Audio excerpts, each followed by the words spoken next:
President Emmerson Mnangagwa says Africa's natural resources will no longer be taken out of the continent without delivering real value to its people. Addressing journalists in Luanda after the 7th AU-EU summit, President Mnangagwa said African leaders are now firmly aligned in demanding fair and mutually beneficial partnerships, particularly in the mining sector, which remains central to Zimbabwe's economy. The details in this report. President Emmerson Mnangagwa says the current generation of African leaders is determined to prevent the exploitation of the continent's mineral resources without delivering maximum benefits to their nations. He made the remarks at the 4 di Fevereiro Luanda International Airport after attending the highly successful 7th African Union-European Union Summit. We can't just allow foreign countries to come and exploit our resources without benefit from minerals. That, of course, it could have happened in the past, but the current crop of leaders in Africa will not allow it. President Mnangagwa said Zimbabwe and African nations would only cooperate with partners who pursue win-win arrangements. Zimbabwe's mining sector continues to respond positively to the Second Republic's pro-investment measures, and the president has appointed a cabinet committee to enhance strategies for maximizing returns. When you have a mineral, you can only want to part with it at a cost to the one who wants your mineral. If someone wants your mineral and is not paying any cost, you cannot have it.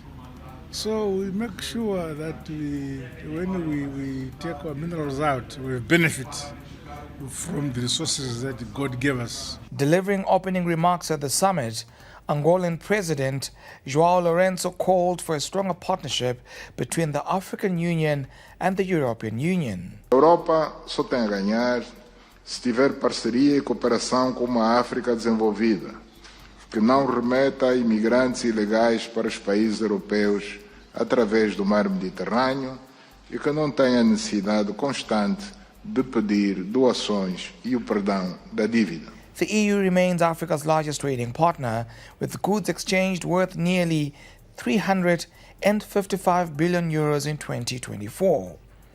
Analysts say the remarks from both leaders underline Africa's growing geopolitical confidence and insistence on fair global engagement. What we really need is mineral beneficiation, value addition, and it is at such platforms where African leaders, President Emmerson Mnangagwa included, can have that voice, can demand fair trade. The leaders exchanged perspectives on global challenges, Africa's future prospects, and the need for more balanced international cooperation. We are now joined live by political analyst Gibson Nyikadzino as we stay with this matter and discuss it further. Gibson, good evening and good to have you on News Plus. Now, the president emphasized the need for a win-win approach at the AU-EU summit.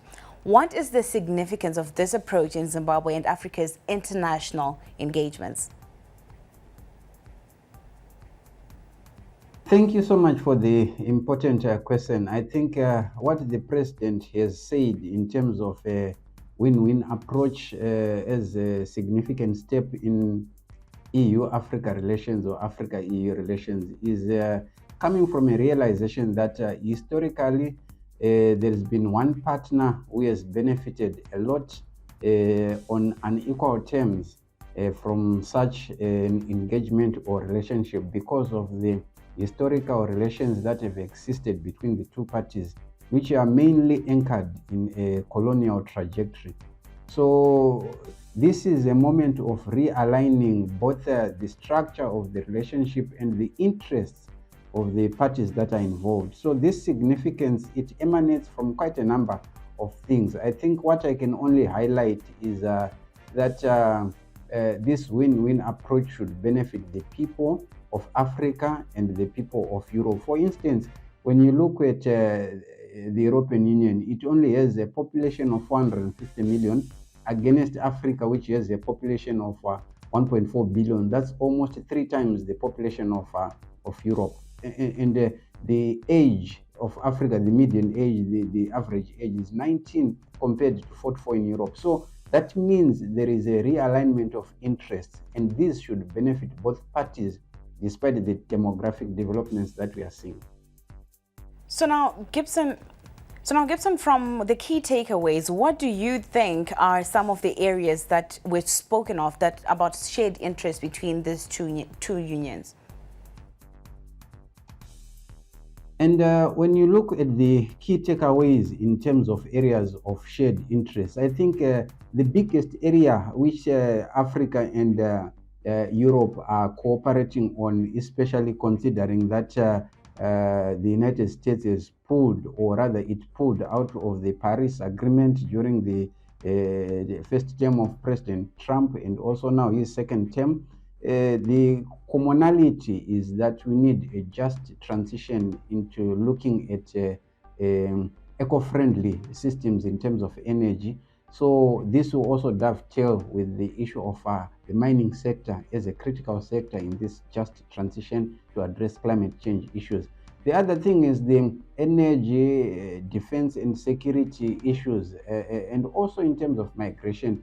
There are a lot of things that really need to be addressed. But like what the president said, it must be done in a win-win approach, despite the parties having different interests, having a different and difficult history, but it can also be forged when we think of the people we are representing. And now, Gibson, lastly, before we let you go, what do you think needs to be done to ensure effective implementation of the outcomes from this particular meeting? What needs to be done? I think there's a realization that the world is moving towards a multipolar outcome.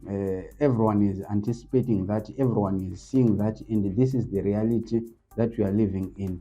And the implementation of these outcomes, it really shows that there is need to revisit the engagement that is being done in terms of the structural existence of this cooperation, so that it realigns with the obtaining interests, because this relationship is also likely to be strengthened by the view that one of the primary players in global politics, the United States, is becoming more nationalist in terms of protecting its reputation, trying to reset or reboot its power and other things, which is also affecting other things, creating new alliances, reshaping old alliances, and focusing on new interests. So this is primarily what ought to be done in terms of the implementation of these outcomes. That's